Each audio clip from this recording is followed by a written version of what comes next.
Hey,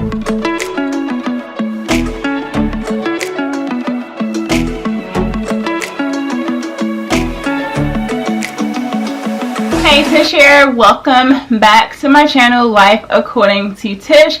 And today I am channeling my teacher vibe. So this is my 9th year teaching in the state of North Carolina. I actually started teaching back in 2002. So I am going to be sharing how to get and stay organized for school this year. Alright, so I'm not going to go in any particular order. I'm just going to list some of the things that will help you and your child or your child be organized to have a great year for school, regardless if it is virtual or in person. I know here in North Carolina we are going to be face-to-face. I was face-to-face all year last year, and I'll be face-to-face again this year. So again, this is whether you're face-to-face or virtual, these tips will help you to have a smooth year in school. So one of the first things that you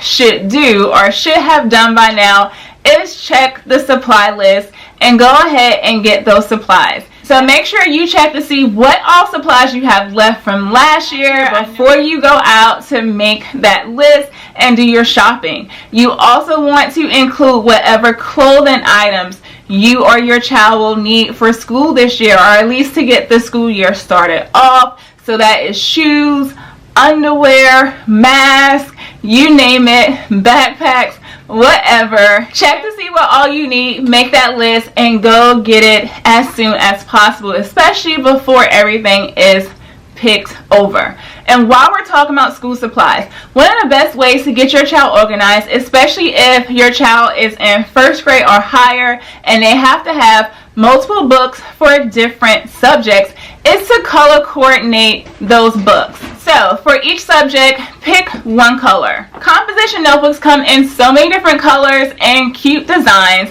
These are just a few. They have some really cute designs out there, and you can still be color coordinated even if your book is all colorful.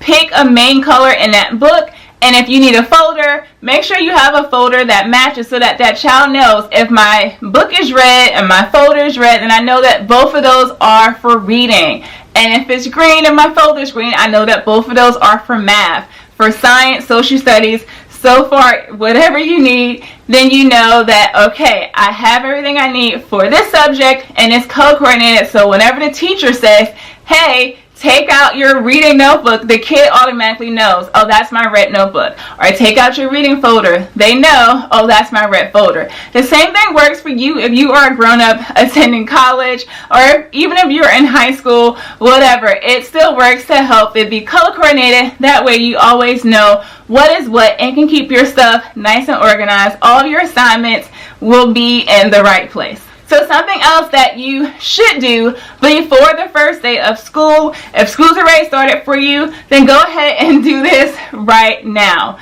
Go to the district's or the school's website and find the calendar for the whole entire school year. These are actually available in the spring of the year before that school year starts. So normally around March or April, those calendars will be released for everyone to see, and that way you can plan ahead. So you can go ahead and jot down all the days that the kids or you will be off, all of the early release days, report cards, breaks, so that you can plan your schedules for your family vacations or trips or getaways.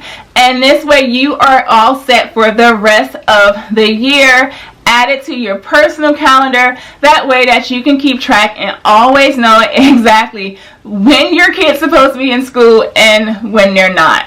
Something else that you can do to help you throughout the year is go ahead and meal plan. So have breakfast and lunch set and ready for that whole week so that you know exactly what your child is going to have or what you are going to have each and every day ahead of time, and you know you have everything you need so that we are well fed for that week. Something else you can do to get you ready for that week is get your outfits together for the whole week as well. So what I do is I always look at the weather app and see what's the weather going to be like for that week and plan my outfits as a teacher accordingly, and I get them all nice and prepped, ironed, whatever needs to be done to it, and I hang them up according to the day of the week that I'm going to wear them. I try to also make sure that if it's a different pair of shoes, that those shoes are readily available.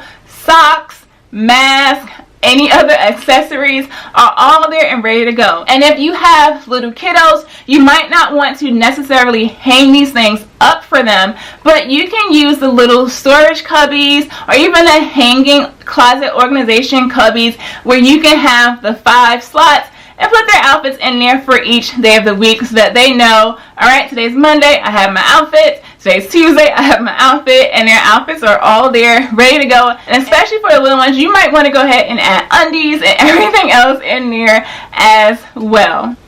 Alright, and the last thing that I'm going to share with you for you to be organized this school year is to make sure you have a set daily schedule for your kids for once they are done with school. So that should include homework time and playtime. And when we're talking about homework, y'all, please make sure you set a designated area for them to do their homework. That way that area is a space where they can concentrate. You may want to make sure that it's not where they can have TV access or well, I guess they might need the computer for homework, but you know what I mean, like game access. So give them a space where they can really just concentrate and not be distracted by anyone else in the house, and set an alarm for them so that they know, all right, you have 30 minutes, depending on their grade level, or an hour for homework. Once the alarm goes off, then that means it's time for you to have free time or do whatever is next on the schedule. So that has just helped them be consistent,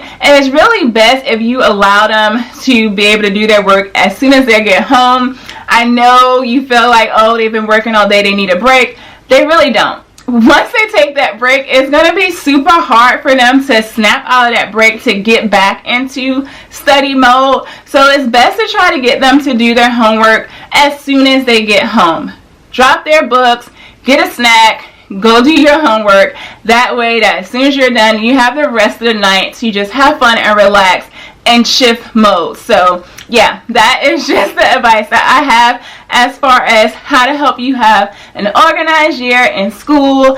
And I really hope that everything works out with school this year with COVID and a pandemic, and that we all are safe and healthy and have a great 2021-2022 school year. Thanks so much for joining me in today's video. If you are new here, please go ahead and hit that subscribe. I do a lot of lifestyle videos, so a lot of life hacks like this video where I just give you advice on how to live a simple, easier life. And I do a lot of homemaking videos where I do cleaning and decorating around my home, and I would love to have you join the fam here and give this video a thumbs up. Leave a comment down below of something that you do differently to help you be organized for school, or one of the tips that I gave that you're going to implement into your daily routine. And I will see you guys in the next video. Bye.